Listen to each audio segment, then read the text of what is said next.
Bugun men juda muhim masalani tushuntirib beraman.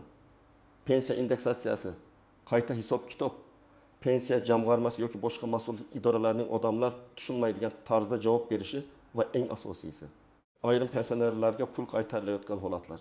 Bu mavzu har bir pensionerga, pensionerning farzandlariga, nogironlik pensiyasi olayotganlarga, boquvchisini yo'qotgan oilalarga va yaqin orada pensiyaga chiqmoqchi bo'lganlarga bevosita tegishli. Men buni oddiy tilda raqamlar bilan, hayotiy misollar bilan tushuntiraman. Chunki ko'p odamlar menga shuncha chiqdi. Demak to'g'ri deb yuraveradi. Aslida esa ayrim hollarda pensiya noto'g'ri hisoblangan bo'lishi, indeksatsiya to'liq qo'llanmagan bo'lishi, staj yoki ish haqi ma'lumotlari bazaga kirmagan bo'lishi mumkin. Natijada odam oyma-oy kam pul olib yurgan bo'ladi. Shuning uchun hozirroq kanalga obuna bo'ling, videoga like bosing. Chunki bu ma'lumotni bilgan odam o'z haqqini talab qila oladi. Bilmagan odam esa yillar davomida kam pensiya olib yurishi mumkin. Avval pensiya qanday hisoblanishini juda sodda qilib tushuntirib olay. Pensiya miqdori bir nechta asosiy omilga bog'liq. Mehnat staji, ish haqi, pensiya turi, qonunda belgilangan bazaviy miqdorlar, ustamalar, imtiyozlar va indeksatsiya. Indeksatsiya degani oddiy qilib aytganda, narxlar oshganda eng kam miqdorlar yoki pensiya to'lovlari ma'lum foizga oshirilishi demakdir. Bu odamlarning pensiyasi inflyatsiya sabab yemirilib ketmasligi uchun qilinadi. Oldin ko'p ishlar qog'oz hujjatlar asosida yuritilgan. Odam pensiyaga chiqayotganda mehnat daftarchasini, ish haqi ma'lumotnomasini, arxivdan hujjatlarni olib kelgan. Keyin inspektor hisoblab olib kelgan. Ayrim inspektor hisoblab bergan. Ma'lumotlar to'liq bo'lmagan, ayrim yillarning oyligi tasdiqlanmagan, ba'zi ish joylari yopilib ketgan, arxivga topshirilmagan hujjatlar bo'lgan. Shunda pensiya minimalroq hisoblangan. Hozir esa ko'p ma'lumotlar elektron bazalarga o'tyapti.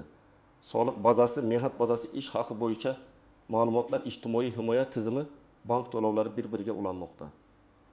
Natijada ilgari ko'rinmagan xatolar endi ko'rina boshladi. Masalan, odam 25 yil ishlagan, lekin tizimda 20 yil ko'ringan. Yoki 1998-2002 yillardagi yuqori oylik ma'lumotlari pensiya hisobiga kiritilmagan. Yoki pensiya indeksatsiyasi bo'yicha yangi oshirish qo'llanishi kerak bo'lgan, lekin amalda eski miqdor bilan to'lanib kelgan. Mana shu joyda eng katta muammo paydo bo'ladi. Odam idoraga boradi, hammasi to'g'ri deyishadi. Lekin odam o'zi hisob-kitobni tushunmasa, qaysi joyda xato borligini bilmasa, huquqini himoya qila olmaydi. Men aldamoqda deganda albatta har bir xodim ataylab aldamoqda demoqchi emasman. Lekin tizimdagi xatolar, lo'qaydlik, tushuntirish berilmasligi, odamni aylantirish, sizga tegishli emas deb rad qilish holatlari amalda odamning pulini kamaytirib qo'yadi.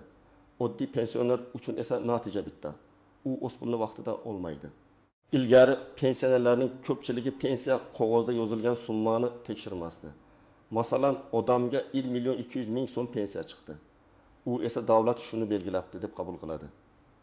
Indeksatsiya bo'lsa, pensiyasi 10% yoki 12% oshdi deb o'ylaydi. Lekin aslida hamma oshirish bir xil qo'llanmasligi mumkin. Ba'zi ustamalar alohida oshiriladi, ba'zilari oshirilmaydi. Ayrim qo'shimcha to'lovlar indeksatsiyaga kirmaydi. Ayrim minimal kafolatlar esa qayta ko'rib chiqiladi. Hozir aholi orasida shunday holatlar ko'paydi. Pensioner murojaat qiladi, qayta hisob-kitob so'raydi. Keyin unga bir necha oy yoki hatto bir necha yil uchun farq puli qaytariladi. Bu nimani anglatadi? Demak, oldingi hisob-kitobda xato bo'lgan yoki yangi ma'lumot asosida pensiya qayta ko'rilgan. Bu farq 1.000 so'm ham bo'lishi mumkin, 1 million so'm ham bo'lishi mumkin. Ayrim hollarda undan ham ko'proq bo'ladi. Masalan, pensioner ayol 2020-yilda yoshga doir pensiyaga chiqqan. Unga 9.000 so'm pensiya tayinlangan. Keyin har yil indeksatsiya bo'lib pensiyasi oshib borgan. Lekin uning 1995-2000 yillardagi ish haqi ma'lumotlari hisobga olinmagan bo'lgan. Chunki korxona yopilgan arxivdan ma'lumot olib kelinmagan. 2024 yilda farzandi arxivga borib ma'lumotnomani topdi. Pensiya jamg'armasiga topshirdi. Qayta hisoblashdan keyin uning pensiyasi 1.300.000 so'm bo'lishi kerakligi aniqlandi. Shunda faqat kelajakdagi pensiya oshmaydi, balki ayrim hollarda oldingi davrlar uchun farq ham to'lanishi mumkin. Mana shu odamlarga pullar qaytarilmoqda degan gapning asosi. Birinchi navbatda men pensiyaga chiqqanda staji to'liq hisobga olinganiga ishonchi bo'lmagan odamlarga e'tibor qarataman. Agar siz 30 yil ishlagan bo'lsangiz, Lekin hujjatda 24 yil ko'rsatilgan bo'lsa, bu juda jiddiy masala. Har bir qo'shimcha yil pensiya miqdoriga ta'sir qilishi mumkin. Ayniqsa ayollar bolalar parvarishi davri, dekret davri. Ayrim ijtimoiy davrlar qanday kiritilganini tekshirtirishi kerak.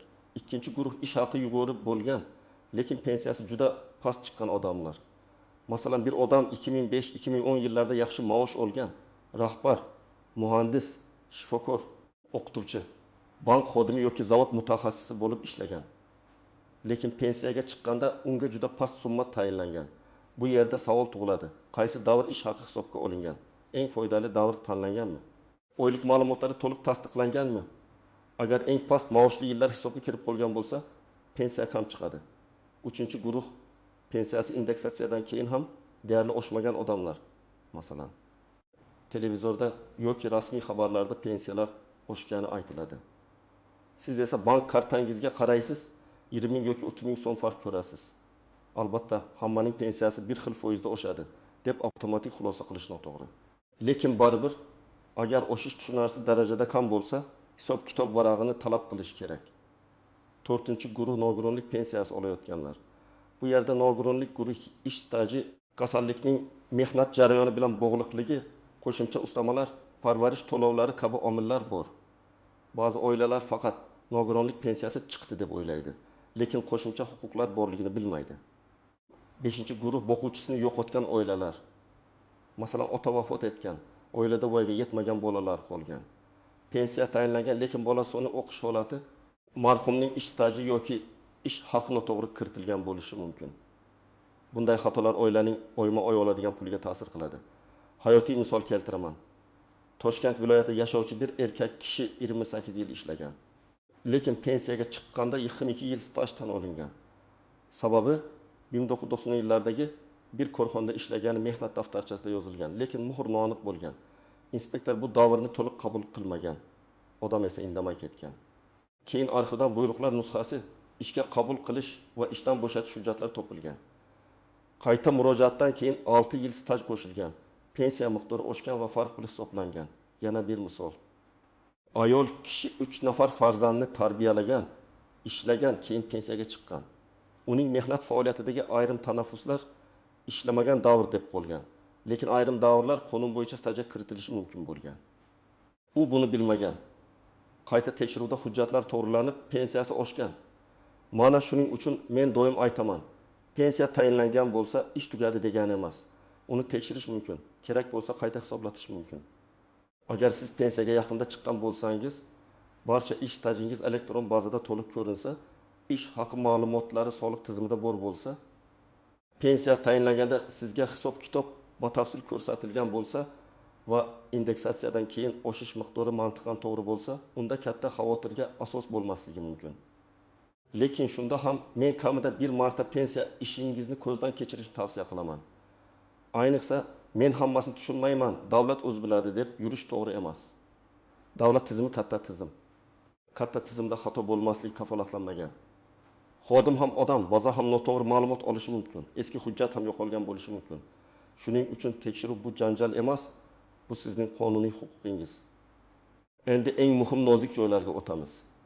Birinchi noziklik. Indeksatsiya har doim siz o'ylagan summaga nisbatan qo'llanmasligi mumkin. Odam pensiyalar 12% oshdi. Demak, mening 2 million so'm pensiyam 2,5 mingga oshishi kerak deb o'ylaydi. Lekin pensiya tarkibi ichida asosiy pensiya qo'shimcha to'lov, kompensatsiya, ustama, minimal kafolat kabi qismlar bo'lishi mumkin. Qaysi qismi oshadi, qaysi qismi o'zgarmaydi. Bu qonun hujjatlaridagi aniq tartibga bog'liq.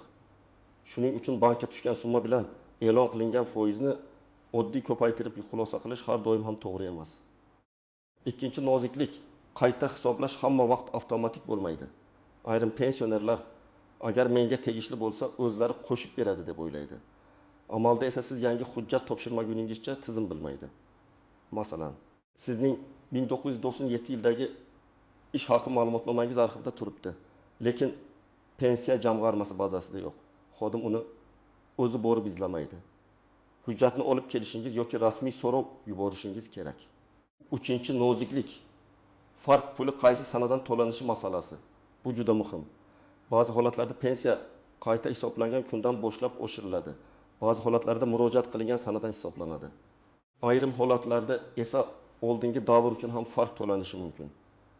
Bu xatoning sababi hujjat qachon berilgani, kimning aybi bilan noto'g'ri hisoblangani qonunda belgilangan muddatlarga bog'liq. Shuning uchun siz faqat pensiyamni oshirib bering demasdan, oldingi davrlar uchun to'lanmagan farq summasini ham hisoblab berishingizni so'rayman deb yozishingiz kerak. 4-noziklik, og'zaki javobga ishonib qolmang. Bu eng katta xato. Pensioni boradi, navbatda turadi, xodim sizga hech narsa chiqmaydi deydi. Odam qaytib ketadi. Lekin og'zaki javobni keyin isbotlay olmaysiz. Har doim yozma ariza bering. Yozma arizaga yozma javob talab qiling. Agar rad etilsa, asosini ko'rsatilsin. Qaysi qonun, qaysi modda, qaysi hujjat yetishmaydi. Ana shunda siz keyingi bosqichda shikoyat qila olasiz. 5-noziklik, mehnat daftarchasidagi yozuv yetarli bo'lmay qolishi mumkin. Masalan, muhr o'chgan, korxona nomi o'zgargan, buyruq raqami yo'q, sana noto'g'ri yozilgan.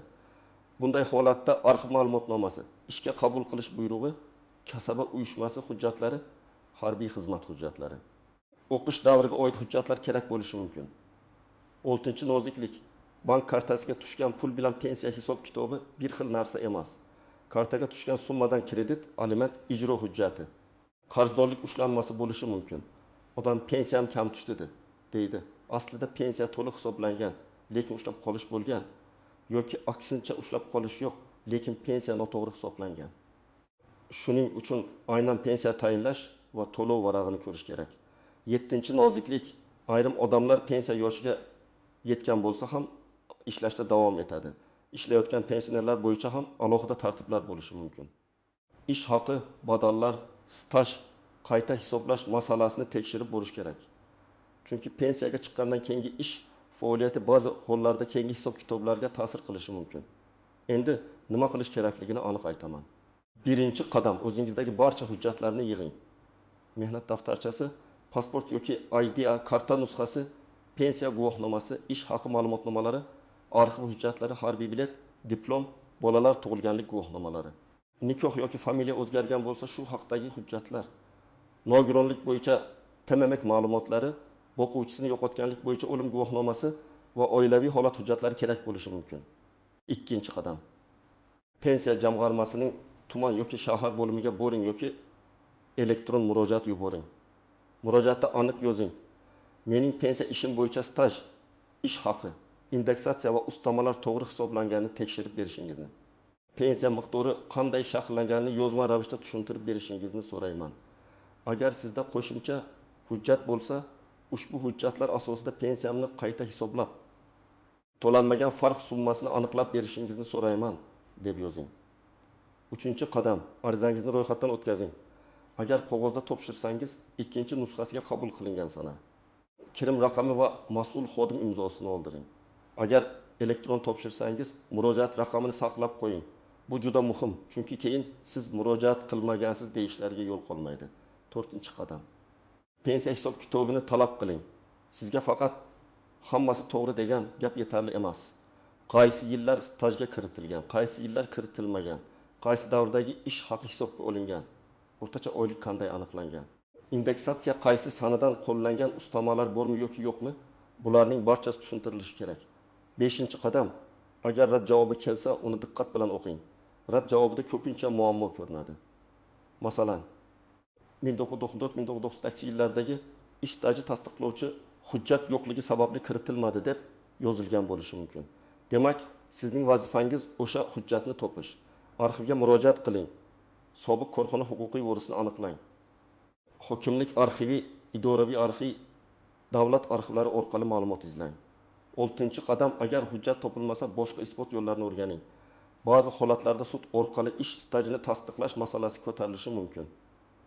Men bunday vaziyatda albatta huquqshunos yoki advokat bilan maslahatlashishni tavsiya qilaman. Chunki sudga qanday ariza yozish, qanday dalil kiritish, guvoh ko'rsatmasi qachon ahamiyatli bo'lishi kabi masalalar mutaxassis yordamini talab qiladi. 7-qadam, indeksatsiya bo'yicha alohida savol bering. Mening pensiyamga falon sanadan boshlab pensiya oshirilishi va indeksatsiya qanday qo'llanganini, oshirilgan miqdor qaysi tarkibiy qismlarga nisbatan hisoblanganini tushuntirib berishingizni so'rayman. Mana shunday yozsangiz, umumiy javob berish qiyinlashadi. Ular aniq hisob-kitob qilishga majbur bo'ladi. 8-qadam bankdan to'lovlar tarixini oling. Oxirgi 12 oy yoki 24 oy ichida qancha pensiya tushganini ko'ring. Agar bir oyda kam tushgan bo'lsa, sababi nima? Ushlab qolishmi, qayta hisobmi, texnik kechikishmi, boshqa to'lovmi? Bank ma'lumoti va pensiya jamg'armasi ma'lumotini solishtiring. 9-qadam, agar tuman bo'limidan qoniqarli javob olmasangiz, yuqori turuvchi organga shikoyat qiling. Shikoyatda hissiyot bilan emas, fakt bilan yozing. Men falon sanada murojaat qildim. Falon raqam bilan ro'yxatga olindi. Javobda falon davr hisobga olinmagan. Lekin menda mana bunday hujjat bor deb yozing. Shunda murojaatingiz jiddiy ko'rib chiqiladi. 10-qadam, har bir hujjatdan nusxa oling va alohida papkada saqlang. Ko'p pensionerlar asl hujjatni topshirib yuboradi. Keyin izidan yuradi.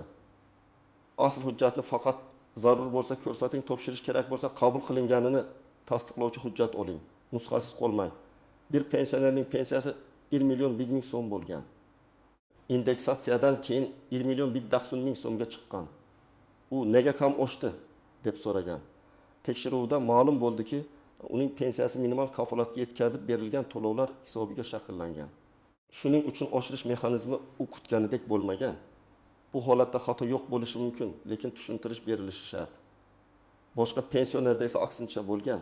Unga 1 million 5 ming so'm to'lanayotgan edi. Qayta hisobda 1 million 720 ming so'm bo'lishi kerakligi chiqdi. Sababi ish haqi ma'lumoti 1 yil butunlay tushib qolgan. Farq oyiga 220 ming so'm. Agar bu umrdakish oy davom etgan bo'lsa, umumiy farq 3 million 906 ming so'm atrofida bo'ladi. Pensioner uchun bu juda katta pul.